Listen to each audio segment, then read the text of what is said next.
Excellencies, when we were establishing the African Union in 2002, Africa recalled the heroic struggle waged by its people and respective countries for political independence, human dignity, and economic emancipation.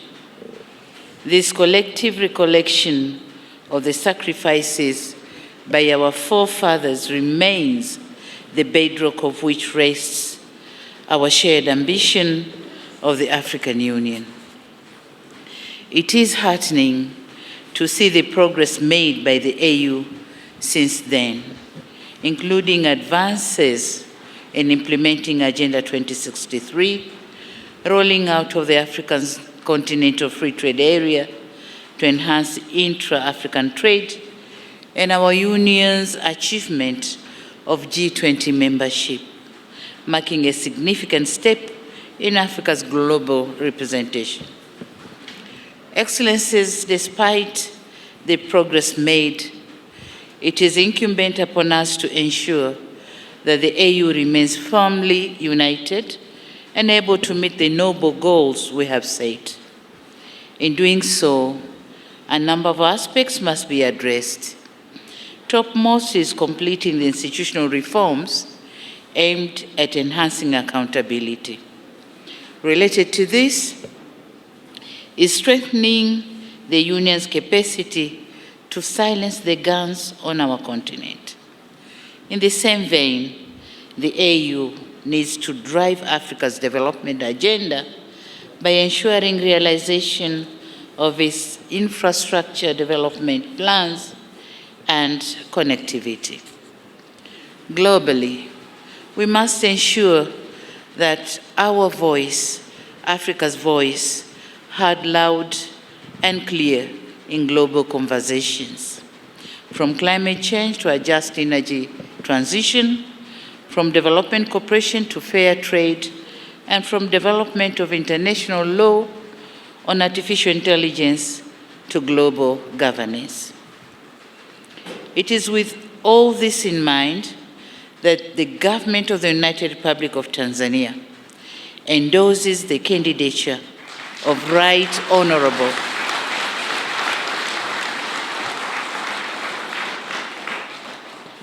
I'll repeat.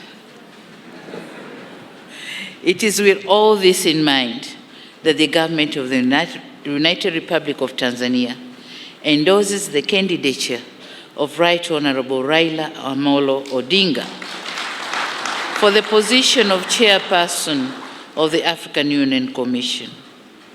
Tanzania knows Odinga as Pan-Africanist leader who believes not only in the promise of African integration, but also in its practicality. He has maintained close relations with successive generations in Tanzanian leaders, as well as with many African leaders and partners who hold him in high esteem. He is well versed with the development concerns of our continent. It is based on his breadth of experience that he was charged with expediting Africa's integration through infrastructure development. Engineer Odinga knows full well what our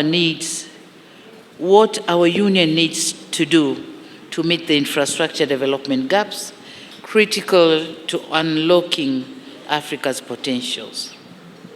Personally, I know Baba Odinga, my kaka, not only as a wise statesman, but also as one who can make a strong case in advancing Africa's development priorities. As such, we firmly believe that he has what it takes to transform the vision of the Assembly into tangible outcomes for our people. Excellencies, with Right Honorable Raila Odinga, we envision an African Union that is ever strong, that is championing Africa's socio-economic development, and that ensures Africa's voice takes center stage globally. It is by attaining these aims that we will honor our people's heroic struggle for political independence, human dignity, and economic emancipation. It is on this note that the United Republic of Tanzania assures Republic of Kenya of its full support for the candidature of Right Honorable Raila Odinga for the position of African Union Commission Chairperson, and Tanzania says, Baba anatosha, achaguliwe. Asante sana.